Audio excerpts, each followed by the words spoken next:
નમસ્કાર મિત્રો, આજે આપણે ધોરણ 5 ગણિત વિષયમાં આકાર અને ખૂણા પ્રકરણની અંદર ખૂણો કઈ રીતે દોરવો અથવા માપવો તેના વિશે જાણીશું.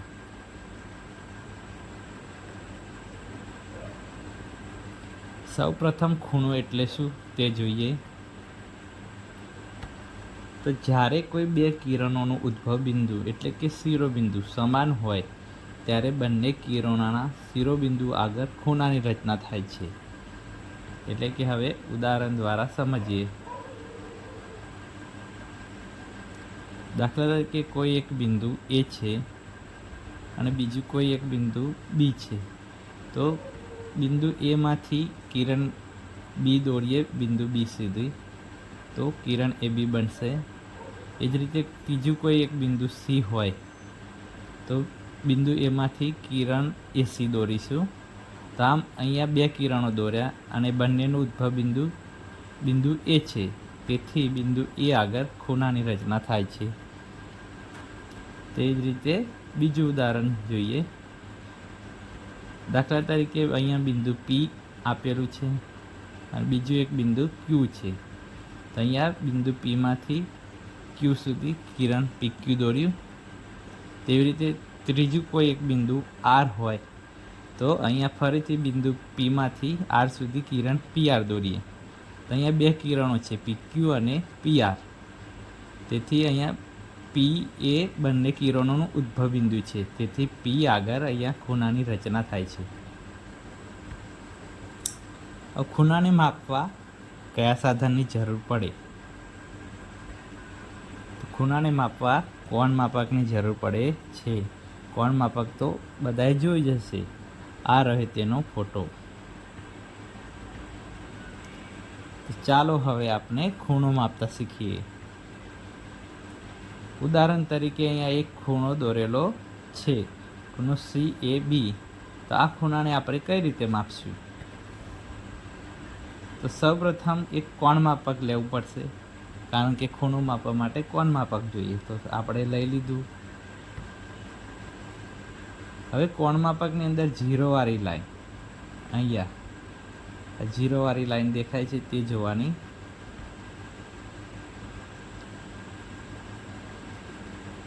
આ જીરોવાળી લાઈનને કિરણ એ બી પર આવે તેમ ગોઠવીએ. આ કિરણ એ બી દેખાય છે તેના ઉપર જીરોવાળી લાઈન આવે તે રીતે ગોઠવીએ. તો હવે ગોઠવીએ આ રીતે. તો જીરોવાળી લાઈન કિરણ એ બી પર આવી ગઈ છે.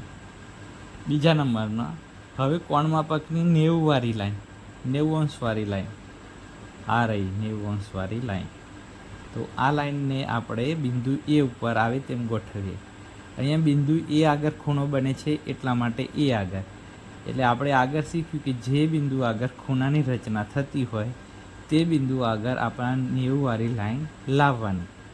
અહીંયા એ ઉપર ખૂણો બને છે એટલે એ ઉપર 90વાળી લાઈન લાવીશું, એટલે કોણ માપકને ખસેડશું.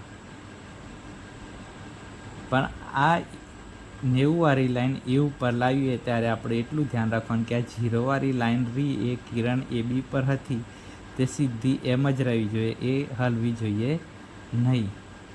તો આ રીતે ગોઠવી દેવાનું, એટલે આ રીતે દેખાશે તમને.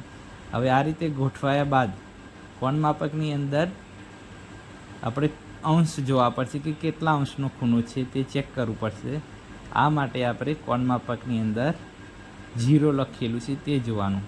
હવે જો અહીંયા 0 એક આ બાજુ પણ લખેલું ને આ બાજુ પણ લખેલું છે, પણ આપણે એ જોવાનું કે આપણું કિરણ કઈ બાજુ છે, આ બાજુ છે. તો આ બાજુ 0 જે હોય તેથી જ ચાલુ કરવાનું. જો આ ખૂણાનું કિરણ એક આ દિશામાં હોત તો આ 0થી સ્ટાર્ટ કરવું પડે. અહીંયા આપણે આ 0 છે એટલે એ 0થી સ્ટાર્ટ કરીશું, આ 0થી. તો એ 0થી શરૂ કરી આપણે જ્યાં સુધી બીજું કિરણ એટલે કે અહીંયા કિરણ એસી ના આવે ત્યાં સુધી ઘનતું જોતું જવાનું છે, 10, 20, 30 એમ. તો કેટલા સુધી ફરીથી જોઈ લઈએ. તો 10, 20, 30, 40, 50, 60, 70, 80, 90. તો જ્યાં સુધી કિરણ એસી આવે ત્યાં એ અંક આપણે જોઈ લેવાનો, આ જીરોવાળી લાઈનનો. અહીંયા 2 લાઈનો છે, પણ આપણે 0 વાળી લાઈન આ બાજુથી ચાલુ થાય એટલે આ જ લાઈન જોવાની. તો અહીંયા 90 પર આવે છે ત્યારે કિરણ એસી આવી જાય છે. એનું મતલબ એમ થયું કે આ ખૂણાનું માપ 90 અંશ છે. તો આ જ રીતે આપણે બીજા ખૂણાને માપશું. આ ખૂણાનું માપ તો આપણને ખબર પડી ગઈ છે. તો હવે બીજું ઉદાહરણ જોઈએ. દાખલા તરીકે અહીંયા બીજો એક ખૂણો આપ્યો છે CAB. અહીંયા પણ એ ખૂણો બને છે, પરંતુ આકૃતિ થોડી અલગ છે. તો સૌપ્રથમ કોણ માપકની જરૂર પડશે. તો આપણે લઈ લઈએ કોણ માપક. હવે પહેલાં તમને યાદ છે કે પહેલાં કઈ લાઈન જોવાની કોણ માપકની અંદર? 0 વાળી લાઈન. હા, તો આ 0 વાળી લાઈન. તો આ 0 વાળી લાઈનને શું કરવાનું? તો કિરણ AB પર ગોઠવવાની છે. તો કિરણ AB પર 0 વાળી લાઈન આપણે લાવી દઈશું કોણ માપકને ધીમે ધીમે. હા, 0 ઉપર લાવી દીધું. હવે બીજા નંબર પર શું ધ્યાન રાખવાનું? તો કોણ માપકને 90 વાળી લાઈન એટલે 90 અંશવાળી લાઈનને આપણે, હા આ લાઈન. તો 90 વાળી લાઈન આપણે કયા બિંદુ પર? તો અહીંયા એ આગળ ખૂણો બને છે એટલા માટે એ ઉપર લાવવાના છે. તો 90 વાળી લાઈનને આપણે ધીમે ધીમે કોણ માપક ખસેડીને 90 ઉપર લાવી દઈશું. ખાસ એ ધ્યાન રાખવાનું કે 90 ઉપર લાવીએ જ્યારે ત્યાં સીધામાં લાવવાની, અને આ 0 વાળી લાઈન એ કિરણ AB પર જ રહેવી જોઈએ. એ હલી ના જાય તેનું ધ્યાન રાખો. એટલે આ રીતે બસ ગોઠવી દેવાનું છે.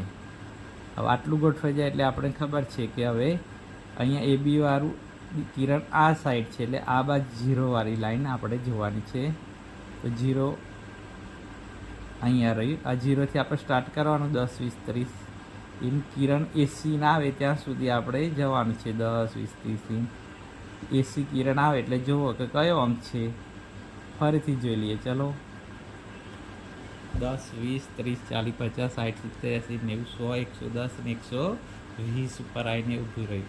કિરણ એસી 120ના ખૂણા ઉપર આવેલું છે. તો તેથી આપણે કહી શકીએ કે આ ખૂણાનું માપ 120 અંશ છે.